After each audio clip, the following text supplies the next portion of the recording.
मंडल प्रत्येक आबाल बुध वनिता को तुम समर्पण करुचु। प्रत्येक व्यक्तिगत परिवार मंडली को तुम आशीर्वाद कर। जो माने असुस्थ अवस्था अच्छी से तुम्हें सुस्थ सबल आरोग्यता दे तुम गौरव निमंते बंचई नियो। जो माने दुख अच्छा से तुम्हें सांत्वना प्रदान कर बोली प्रार्थना करुचु। जो माने अशांति जीवन यापन करुवे से शांति प्रदान कर। एवं जो माने अभाव अच्छा से तुम्हें जगई दियो। जो माने तुम दूर को चली जाइछंती तुम्हें से निकटतर कर। जमंत प्रिय पिता तुम आड़ को से दृष्टिपात करिवे एवं तुम शांति आनंद लाभ करिवे साहाय्य प्रदान कर। ए उपासनार प्रारंभ शेष पर्यंत तुम आत्मा द्वारा तुम्हें ही परिचालना करिनियो। आम जो गीतकार वाक्य चिंता प्रार्थना करू समस्त विषय तुम दृष्टि ग्रहण योग्य हवा दियो। जेमत मैंने आत्मा सत्य तुम भजन करू साहाय्य प्रदान कर। आज वाक्य दे तुम्हें आम कथा कह जेमत से वाक्य शुणु शुणु तुम निकटवर्ती होगा वर्तमान समय मानक तुम ठारे जीवन यापन करू साहाय्य प्रदान कर। जीवंत पिता तुम्हें धन्य धन्य तुम से प्रेम धन्य तुम से दया धन्य तुम से अनुग्रह। एते बेले आमर देश आमर राज्य को तुम समर्पण करछु। प्रत्येक को तुम्हें वर्तमान समय कोरोना मुक्त कर। विभिन्न प्रकार समस्या मृत्यु दुर्घटना अमंगल सब विषय उद्धार कर प्रभु। देशर शासनकर्ता मान आ जो माने प्रभु तुम सुसमाचार बहन करती सेवा समर्पण करछु। प्रत्येक को आशीर्वाद कर आ तुम्हें गौरवान्वित हो। सब महिमा सब गौरव सब प्रशंसा केवल तुमर हो। प्रिय पिता आमार प्रार्थना आमार विनती आमार निवेदन तुम्हें शुणियछ उत्तर देइछ कथा कहिछ श्रीमान धन्यवाद दे निज निजकु वर्तमान समय उपासना को तुम समर्पण करी प्रभु यीशु ख्रीष्ट नाम रे प्रार्थना उत्सर्ग करूछु आमेन। एई समय आमार गीत द्वारा ईश्वर प्रशंसा करिबा आउ एई समय सबल संकेत भाई आमार को आग को पढ़े देवे। हालेलुया। आसंत माने समस्ते परमेश्वर गौरव स्तुति वंदना करिबा।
गौरव स्तुति वंदना जुगे जुगे को प्रिय प्रभु जेहेतु तुम्हें जीवित आ जीवित मानक मध्य बास कर परमेश्वर पिता तुम्हें आम मानक सुंदर सुजोग देल तुम गौरव निमंते तेणु तुम्हें धन्यवाद पाओ समस्त गौरव समस्त महिमा केवल तुम जीशु को नाम रे एई अल्प प्रार्थना कर आमेन आमेन।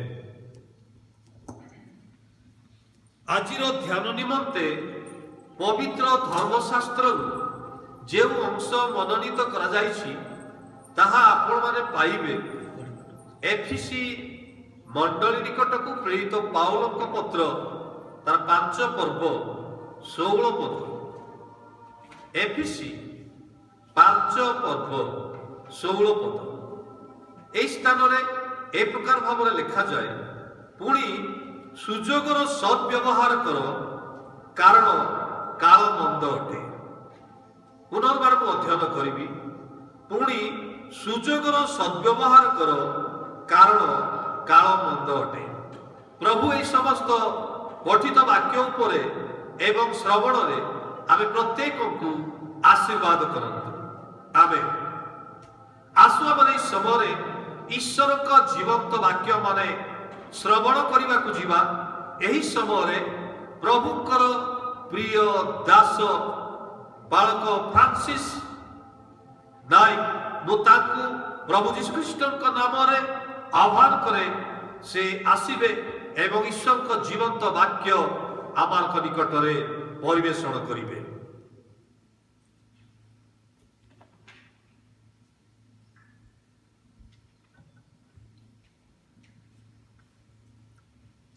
जीवंत वाक्य आपण मानक सम्मुख रे परिवेषण करने पूर्व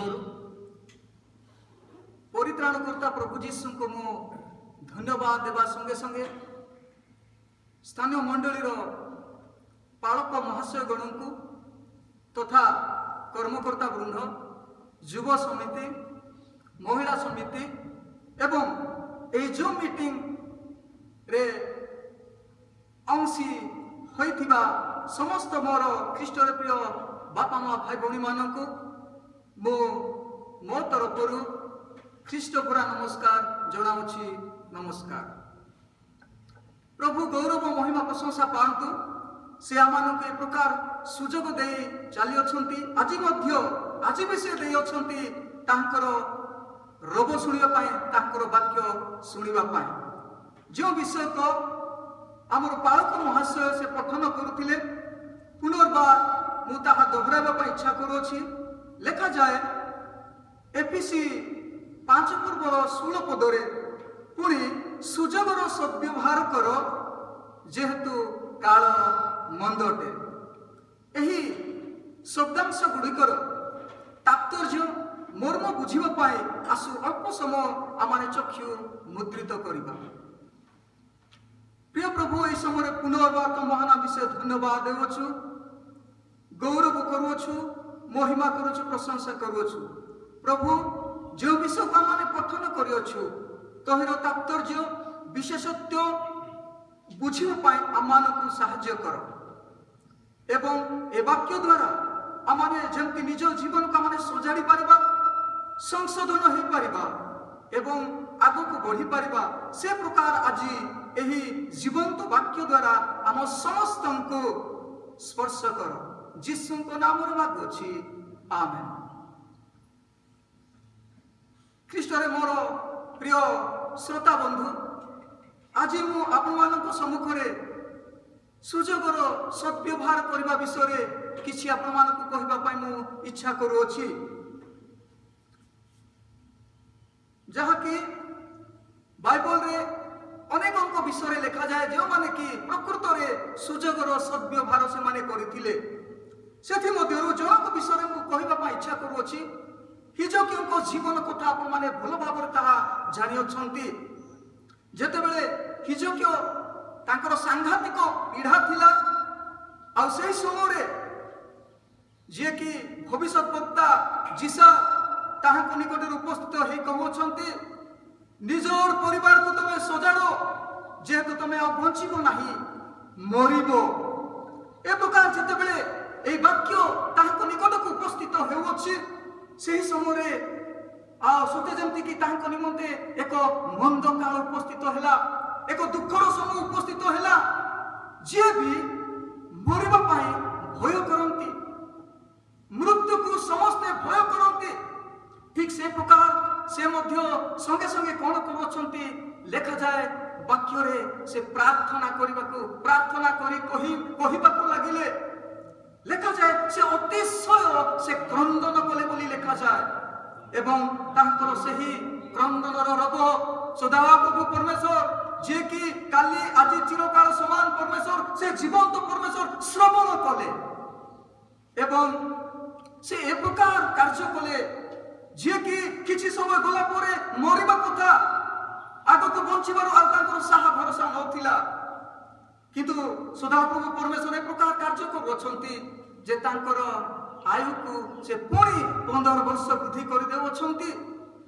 ଯିଏକି ମରିବା କଥା କିଛି ସମୟ ଗଲା ପରେ, କିନ୍ତୁ ସେ ପୁଣି 15 ବର୍ଷ ବୃଦ୍ଧି ପାଇଲେ ତାଙ୍କର ଆୟୁ, ସେ ପୁଣି ଆଉ ବଢିବ, ଆଉ ସେ ଜୀବନ ପ୍ରାପ୍ତ ହେଲେ ଏତେ ଦିନ ପର୍ଯ୍ୟନ୍ତ ସେ ବଞ୍ଚିକି ରହିବେ। ମୋର ଆଜି କହିବାର ଉଦ୍ଦେଶ୍ୟ, ମୋର ଖ୍ରୀଷ୍ଟ ପ୍ରିୟ ଭାଇ ଭଉଣୀ ମାନେ, ସଦାପ୍ରଭୁ ପରମେଶ୍ୱର ସେ ପ୍ରକାର ସୁଯୋଗ ଦେଇକି ଚାଲି ଅଛନ୍ତି। ସେ ମରିବା କଥା, କିନ୍ତୁ ପ୍ରଭୁ ସୁଯୋଗ ଦେଲେ, ଯୋଦ୍ୱାରା ସେ ବଞ୍ଚିଲେ। ଆଜି ଆପଣମାନେ କେବେ ଚିନ୍ତା କରିଅଛନ୍ତି କି ମୁଁ କେମିତି ବଞ୍ଚିଅଛି, ଆମମାନେ କେମିତି ବଞ୍ଚିଅଛୁ, କାହା ପାଇଁ ବଞ୍ଚିଅଛୁ, କ'ଣ ପାଇଁ ବଞ୍ଚିଅଛୁ ବୋଲି ଏହି ପ୍ରଶ୍ନ ଯେତେବେଳେ ଉଙ୍କି ମାରେ ଆମମାନଙ୍କ ଜୀବନରେ, ଉତ୍ତର ତାହା ହିଁ ହେବ ଭାଇ ଭଉଣୀ ମାନେ। ଆମମାନେ ଯଦି ବଞ୍ଚିଅଛୁ କେବଳ ତାହାଙ୍କର ଅନୁଗ୍ରହ ଦ୍ୱାରା। କେହି ଆମମାନେ 50 ବର୍ଷରେ ପହଞ୍ଚିଅଛୁ, ଏପରିକି ଜଣେ 80 ବର୍ଷରେ ପହଞ୍ଚିଅଛୁ, ବଳିକି ମଧ୍ୟ ଆମେ ପହଞ୍ଚିଅଛୁ। ତାହାର ଅର୍ଥ କେତେ ପ୍ରଭୁ ଆମମାନଙ୍କୁ ସୁଯୋଗ ଦେଇ ଚାଲିଅଛନ୍ତି ମୋର ଖ୍ରୀଷ୍ଟ ପ୍ରିୟ ଭାଇ ଭଉଣୀ ମାନେ। ଯେହେତୁ ସମୟ ସହିତ ସୁଯୋଗ ସହିତ ଜୀବନ ରହିଅଛି। ସୁଯୋଗ ଯଦି ଆମେ ହରାଇବା, ଆମେ ନିଜର ଜୀବନକୁ ମଧ୍ୟ ହରାଇବା। ସେଥିପାଇଁ ପ୍ରଭୁ ଆମମାନଙ୍କୁ ସୁଯୋଗ ଦେଇ ଚାଲିଅଛନ୍ତି। ଏହି ସୁଯୋଗରେ ଆମେ ଯେମିତି ନିଜକୁ ଆମେ ସଜାଡ଼ି ପାରିବା। ସେ କହୁଅଛନ୍ତି ଏହି ହିଜକିୟାକୁ ନିଜ ପରିବାରକୁ ସଜାଡ଼, ଯେହେତୁ ତମେ ବଞ୍ଚିବ ନାହିଁ ମରିବ। ପ୍ରଭୁ ତାଙ୍କର ବଢ଼େଇ ଦେଲେ ଏବଂ ସେ ପୁଣି ବଢ଼ୁଅଛନ୍ତି ଆଗକୁ ବଞ୍ଚିବା ପାଇଁ ସାରା ଭରସା। ଆଉ ଗୋଟେ ବିଷୟ ମୁଁ କହିବା ପାଇଁ ଇଚ୍ଛା କରୁଅଛି। ସେ କାହାଣୀ ଆପଣମାନେ ଜାଣନ୍ତି, ଯେତେବେଳେ ଇମୋରୀୟ ଲୋକମାନଙ୍କୁ ସଦାପ୍ରଭୁ ପରମେଶ୍ୱର ଇସ୍ରାଏଲୀୟ ଲୋକମାନଙ୍କ ଠାରେ ସମର୍ପି ଦେବେ, ଯେହେତୁ ସେମାନେ ଇସ୍ରାଏଲ ଲୋକମାନଙ୍କର ଶତ୍ରୁ ସାଜିଥିଲେ ଏବଂ ସେମାନଙ୍କର ପ୍ରତିଶୋଧ ନେବାକୁ ପଡ଼ିବ। ସେହି ସମୟରେ କ'ଣ ହେଇଅଛି ଭାଇ ଭଉଣୀ ମାନେ, ଜିହସ ପରମେଶ୍ୱରଙ୍କୁ ନିବେଦନ କରୁଅଛନ୍ତି। ସେଥିପାଇଁ ଜିହସଙ୍କର ସେ ନିବେଦନ ଶୁଣିଲେ ପରମେଶ୍ୱର, ଏବଂ ସେହିଦିନ ଏ ପ୍ରକାର ଘଟଣା ଘଟିଥିଲା ଯାହାକି ସେହି ବିଷୟ ଆଶ୍ଚର୍ଯ୍ୟ ଲାଗେ। କ'ଣ ସେ ଘଟଣା ଭାଇ ଭଉଣୀ ମାନେ, ଯାହାକି ସେହିଦିନ ଏ ପ୍ରକାର ଘଟଣା ଘଟିଥିଲା। ସୂର୍ଯ୍ୟ ସ୍ତବ୍ଧ ହୋଇଥିଲା, ଚନ୍ଦ୍ର ମଧ୍ୟ ସ୍ଥଗିତ ହୋଇଥିଲା। ସେହି ମଧ୍ୟ ଆକାଶରେ ଲେଖାଯାଏ ଗୋଟିଏ ଦିନ ସମ୍ପୂର୍ଣ୍ଣ ଅସ୍ତ ଯିବାକୁ ବିଳମ୍ବ ହେଲା ବୋଲି ଲେଖାଯାଏ। ଏ ସୂର୍ଯ୍ୟ ବିଷୟରେ ଲେଖାଯାଏ। ହଁ, ସୂର୍ଯ୍ୟ ବି ତାଙ୍କର କଥା ଶୁଣିଥାଏ। ବିଳମ୍ବ ହେଲା, ଯଦି ସେ ଲେଟ୍ରେ ଯାଇନଥାନ୍ତା, ଯଦି ଅନ୍ଧକାର ଘନେଇ ଆସିଥାନ୍ତା, ତାହେଲେ ଇମୋରୀୟ ଲୋକମାନେ ଇସ୍ରାଏଲ ଲୋକମାନଙ୍କୁ ମାରି ଦେଇଥାନ୍ତେ। କିନ୍ତୁ ସେମାନଙ୍କ ପାଇଁ ମଧ୍ୟ ଏକ ସୁଯୋଗ, ସୂର୍ଯ୍ୟ ସେହି ସ୍ଥାନରେ ସ୍ଥଗିତ ହେଇକି ରହିଲା ମୋର ଖ୍ରୀଷ୍ଟ ପ୍ରିୟ ଭାଇ ଭଉଣୀ ମାନେ, ଯଦ୍ୱାରା ସେ ସୁଯୋଗରେ ସେମାନଙ୍କର ପ୍ରତିଶୋଧ ନେଲେ। ପରେ ସେ ରାଜାମାନେ ଗୁମ୍ଫା ଗୁଡ଼ାକରେ ଲୁଚିବା ପାଇଁ ଚେଷ୍ଟା କରୁଥିଲେ। ତହିଁରୁ ମଧ୍ୟ ସେମାନଙ୍କୁ ବାହାର କରାଗଲା ଏବଂ ସେମାନଙ୍କୁ ମାରି ଦିଆଗଲା। ପ୍ରଭୁ ଏମାନଙ୍କୁ ଏ ପ୍ରକାର ସୁଯୋଗ ଦେଲେ। ସୁଯୋଗ ସେ ଦିଅନ୍ତି ମୋର ଖ୍ରୀଷ୍ଟ ପ୍ରିୟ ଭାଇ ଭଉଣୀ ମାନେ। ଆଉ ଜଣଙ୍କ ବିଷୟରେ କହିବି, ଯାହାକି ପ୍ରଭୁ ଯୀଶୁ ଖ୍ରୀଷ୍ଟଙ୍କୁ ଯେତେବେଳେ କ୍ରୁଶ ଉପରେ କ୍ରୁଶାର୍ପିତ କରାଯାଇଅଛି, 2 ଜଣ ଦୁଷ୍କର୍ମକାରୀମାନଙ୍କୁ ମଧ୍ୟ ଆଉ 2 ପଟେ ଟଙ୍ଗାଇ ଦିଆଯାଇଅଛି। ସେଥିମଧ୍ୟରୁ ଜଣେ ପ୍ରଭୁ ଯୀଶୁଙ୍କୁ ନିନ୍ଦା କରି କହୁଛନ୍ତି, ତୁ କ'ଣ ଖ୍ରୀଷ୍ଟ ନହୁ? ନିଜକୁ ଏବଂ ଆମକୁ ତୁମେ ରକ୍ଷା କର ବୋଲି ସେ କହୁଛନ୍ତି। ଆଉ ଜଣେ କିନ୍ତୁ ଏକ ଉତ୍ତମ ବାକ୍ୟ ଉଚ୍ଚାରଣ କରି କହୁଛନ୍ତି, ତାଙ୍କୁ ଧମକ ଦେଇ ସେ କହିଲେ, ତୁ ସମାନ ଦଣ୍ଡ ତ ପାଉଛୁ। ଆମମାନେ ଆମର କର୍ମର ସମୁଚିତ ଫଳ ଆମେ ଭୋଗୁଛୁ, କିନ୍ତୁ ଏହି ମହାଶୟ ଯିଏକି ପ୍ରଭୁ ଯୀଶୁ ତାଙ୍କର ତ କୌଣସି ଦୋଷ ନାହିଁ ଏ ପ୍ରକାର ଯେତେବେଳେ ସେ କହୁଛନ୍ତି ସେହି ସମୟରେ ଆଉ ଏ ପ୍ରକାର କହୁ କହୁ ଯୀଶୁ ସେ କହୁଛନ୍ତି ଯେତେବେଳେ ତମ ରାଜ୍ୟରେ ପ୍ରବେଶ କରିବ ମୋତେ ଟିକେ ସ୍ମରଣ କରିବ। ଏହି ଅଳ୍ପ ସମୟର ବାକ୍ୟ ଭାଇ ଭଉଣୀ ମାନେ ତା ପୂର୍ବରୁ ଯଦି ପ୍ରଭୁ ଯୀଶୁ ମରି ଯାଇଥାନ୍ତେ ମୃତ୍ୟୁ ଭୋଗ କରିଥାନ୍ତେ ଏ ମହାଶୟ ଏ ପ୍ରକାର ଉଚ୍ଚାରଣ କରିପାରିନଥାନ୍ତେ। ଯଦି ଉଚ୍ଚାରଣ କରିଥାନ୍ତେ ତାହା ବୃଥା ହେଇଥାନ୍ତା, ଲାଭ ହେଇନଥାନ୍ତା। ଭାଇ ଭଉଣୀ ମାନେ ଠିକ ସମୟରେ ସେ ସୁଯୋଗର ସଦ୍ବ୍ୟବହାର କରୁଛନ୍ତି। ସଙ୍ଗେ ସଙ୍ଗେ ସେ କହୁଛନ୍ତି ତୁମ ରାଜ୍ୟରେ ପ୍ରବେଶ କରିବା ସମୟରେ ମୋତେ ଟିକେ ସ୍ମରଣ କର। ଉତ୍ତମ ବିଷୟ କହିଲେ ସେ ସୁଯୋଗର ସଦ୍ବ୍ୟବହାର କଲେ ଯଦ୍ୱାରା ଆଉ ସେ ମଧ୍ୟ ନିଶ୍ଚିତ ଭାବରେ ଯାହାକୁ ପାରାଡାଇସ୍ ବୋଲି କୁହାଯାଏ, ଯାହାକୁ କି ପ୍ଲେଜର ପ୍ଲେସ୍ ବୋଲି କୁହାଯାଏ, ଆନନ୍ଦମୟ ସ୍ଥାନ, ଆଉ ସେ ଦନ୍ତର କିଡ଼ିମିଡ଼ି ସ୍ଥାନ ବଦଳରେ ସେ ଆନନ୍ଦମୟ ସ୍ଥାନକୁ ସେ ପ୍ରାପ୍ତ ହେଲେ।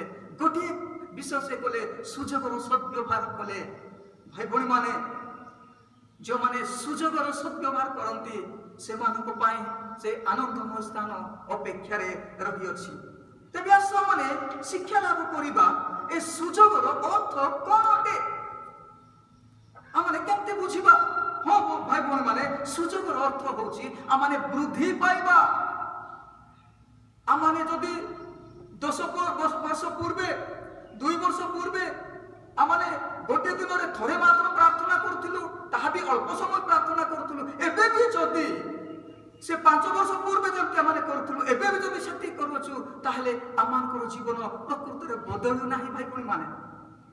କିନ୍ତୁ ଏ ପ୍ରକାର ପ୍ରଭୁ ସୁଯୋଗ ଦେଇ ଚାଲିଛନ୍ତି, ଆଜି ନହେଲେ କାଲି ମୋର ଲୋକମାନେ ମୋ ଠାରେ କ୍ରନ୍ଦନ କରିବେ, ନିବେଦନ କରିବେ, ମୋର ଉପାସନା କରିବେ। ସମୟରେ ହଉ ଅସମୟରେ ହଉ ସେମାନେ ମୋର ପ୍ରଶଂସା କରିବେ, ତାହା ସେ ଅପେକ୍ଷାରେ ରହିଅଛନ୍ତି। ସେଥିପାଇଁ ଆମେ କେମିତି ବୃଦ୍ଧି ପାଇବା?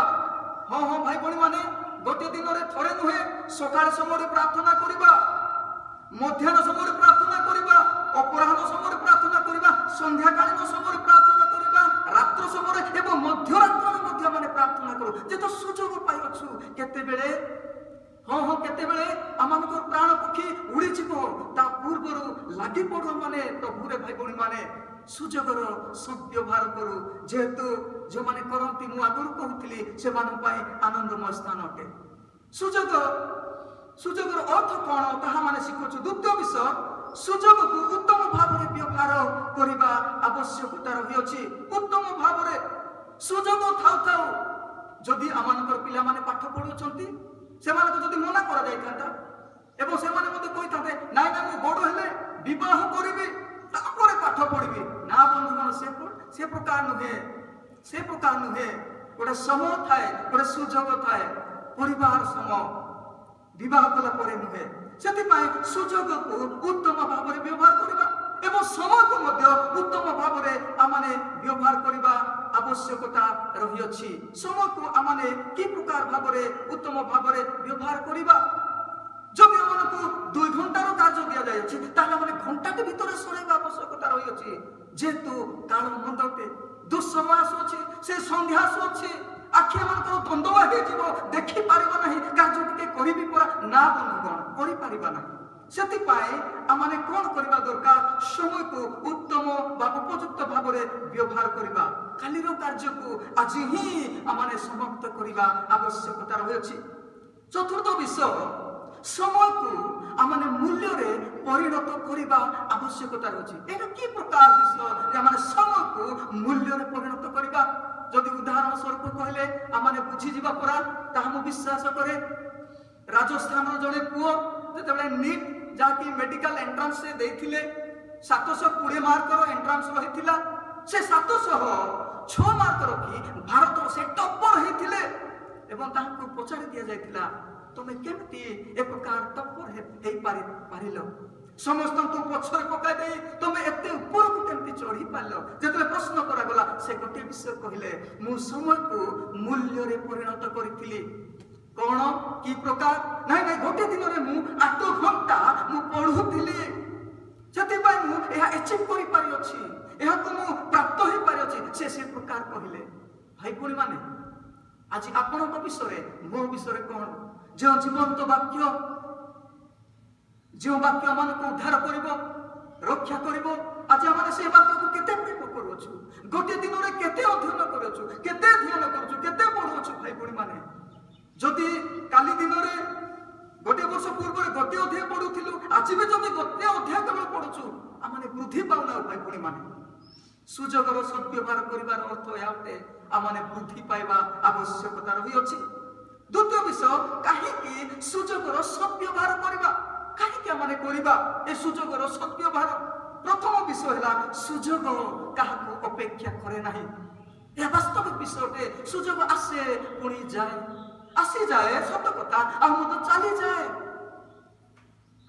आरब कथारे ए प्रकार अच्छी आरबियन से प्रकार कहती चारोटी विषय थोड़े जदि चली जाए पुनर्बार ताहा आउ आसे नहीं चारोटी विषय कौन प्रथम विषय है धनुरुतिर ताहा जदि थोड़े काहाको भी भेद करी चली गला नहीं नहीं काहे के भेद कला बोली ताको माने वापस आनी परिबा नहीं भाई बणी माने भेद कला थोड़े जदि निर्गत हैला से पुणी आसीबो नहीं द्वितीय विषय मुखरु शब्द बेले बेले माने टंग स्लिप बोली कहि थाओ ताहा जदि वंस गला ताहा माने पुनर्बार ताहा आसीबो नहीं सेति भाई जागृत करबा हमर निजर मुखको तृतीय विषय अतिबाहित समय जोटा कि अतिबाहित होइछि पुनर्बार ता फेरी आसीबो नाही आ टिके से समय आसीतांता मु टिके छोट होई थांती आ टिके मु यूपी स्कूल रे पढी थांती आ टिके से खेल खेलतान ना बंधुगण आ से प्रकार नुहे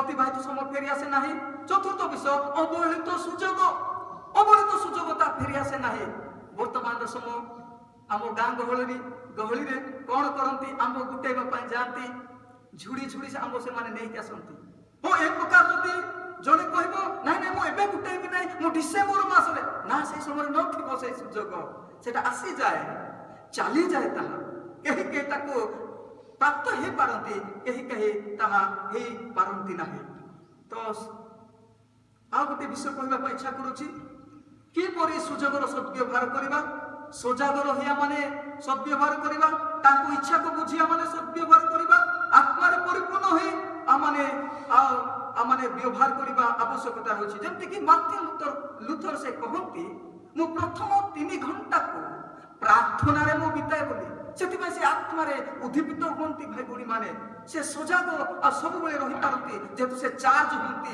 एक प्रकार से घंटा से प्रार्थना करि चलंती कि परि सुजोगर सद्व्यवहार करबा ए प्रकार ही फेलोशिपिंग रे वर्शिपिंग द्वारा आमाने प्रार्थना करी सुजोगर सद्व्यवहार करबा आवश्यकता रहि अछि भाई बणी माने आज पर्यंत प्रभु मानक दे चली अछंती सुजोग दे चली अछंती केबे हेले आमाने धन्यवाद दे अछु कि जदि दे ना हो आज आमाने देबा भाई बणी माने कहिबा कि हे प्रभु मते मो योग्य नुहे ए सुजोग पाइबा पाए तथापि मते तमे योग्यवंत करि अछ आ मते सुजोग दे चली अछ आ ए प्रकार कहिया माने प्रभु को माने धन्यवाद देबा कि मोर ख्रीष्ट रे प्रिय भाई बणी माने काहे कि सुजोगर सद्व्यवहार करबा विषय कहतिली जेतु सुजोग काहाको अपेक्षा करे नाही आ गोटे विषय काहे कि माने सुजोगर सद्व्यवहार करबा जेतु काल मंदोटे वर्तमान काल एते मंदोटे भाई भणी माने हम चक्षु सम्मुखरे लक्ष लोक मानकर प्राण चली जाउछि ए प्रकार माने देखिबे को पाउछु जाके गोटे एम्बुलेंस रे हो 22 की मर शरीर को नहीं चली जाती समाधि रे पुणी लाइन जो क्यों लागुछि एटा केबे हेले माने भाबी नथलो ए प्रकार विषय माने देखुछु कालो केडे मंदोटे भाई पुणी माने केडे मंदोटे दुख लागे ए कथा भाबिले ए समय आमानकर कर्तव्य कोन हेबा दरकार भाई पुणी माने आमाने ए समय आमाने ए प्रकार हेबा दरकार मते प्रभु जदि बंची के रखी अछंती ओ मु ताहांकर धन्यवाद करबी अन्य मानक पय प्रार्थना करबी ए प्रकार माने समय बिताइबा की शेषरे मु एतिकी कथा कही समाप्त करबा पय इच्छा करूछि हां बंधुगण एकमात्र जीवन शीघ्र चली जीव ख्रीष्टन को निमंते जहा किछि करियछु ताहा कि सब दिन पय तिष्ठि की रहबो उत्तम कार्य जदि माने करियछु भाई बणी माने ताहा इतिहास पालटि जीव आमर नेक्स्ट जनरेशन पर पीढ़ी से माने आम विषय इतिहास रे पढ़िबे ଶୁଣିବେ ଭାଇ ଭଉଣୀମାନେ ଏବଂ ଉତ୍ସାହିତ ହେବେ ଏବଂ ସେମାନେ ପରପିଢ଼ି ମଧ୍ୟ ଖ୍ରୀଷ୍ଟଙ୍କ ଆଡ଼କୁ ଆକର୍ଷିତ ହେବେ। ପ୍ରଭୁ ଏ ଅଳ୍ପ ଶିକ୍ଷା ଦେବାରେ ସାହାଯ୍ୟ କଲେ ପ୍ରଭୁ ଗୌରବ ପାଆନ୍ତୁ। ଯେତେ ଜଣ ଏହି ବାକ୍ୟ ଶ୍ରବଣ କରିଅଛନ୍ତି 30 ଗୁଣ 60 ଗୁଣ 100 ଗୁଣର ଭଳିକି ସମସ୍ତଙ୍କ ଜୀବନରେ ଫଳ ଫଳୁ। ଏତିକି ଆପଣ ମାନ ପାଇଁ ନିବେଦନ କରୁ ଆମମାନେ ଯେମିତିକି ବାକ୍ୟ ପାଳନ କରୁ ଦିନ ଆସିବ ଜଗତରେ ବାଟ ସରିଯିବ ଏବଂ ଆମମାନେ ସ୍ୱର୍ଗ ରାଜ୍ୟରେ ପ୍ରବେଶ କରିବା। ଏହା ହିଁ ମୁଁ ନିତ୍ୟ କାମନା କରୁ ଆଜିର ଏ ବାକ୍ୟ ଏଠାରେ ମୁଁ ରଖୁଛି, ସମାପ୍ତ କରୁଛି। ସମସ୍ତଙ୍କୁ ମୁଁ ପୁନର୍ବାର ଧନ୍ୟବାଦ ଦେଉଛି। ନମସ୍କାର।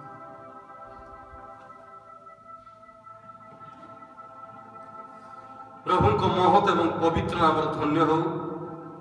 ପ୍ରଭୁଙ୍କର ପ୍ରିୟ ଦାସଙ୍କ ମୁଖ ଦେଇ ଈଶ୍ୱରଙ୍କ ଜୀବନ୍ତ ବାକ୍ୟ ମାନେ ଶ୍ରବଣ କରିବାକୁ ପାରିଛୁ, ଯେ ସୁଯୋଗର ସଦ୍ବ୍ୟବହାର କର, କାରଣ କାଳ ବନ୍ଦ ଅଟେ। ଆମର ଶ୍ରୋତା ମାତ୍ର ନ ହୋଇ ବାକ୍ୟର କର୍ମକାରୀ ହେବା ପାଇଁ ଆମେ ପ୍ରତ୍ୟେକ ସଚେଷ୍ଟ ହେବା। ପ୍ରଭୁ ଆମର ପ୍ରତ୍ୟେକଙ୍କୁ ବାହୁଲ୍ୟ ଭାବରେ ଆଶୀର୍ବାଦ କରନ୍ତୁ।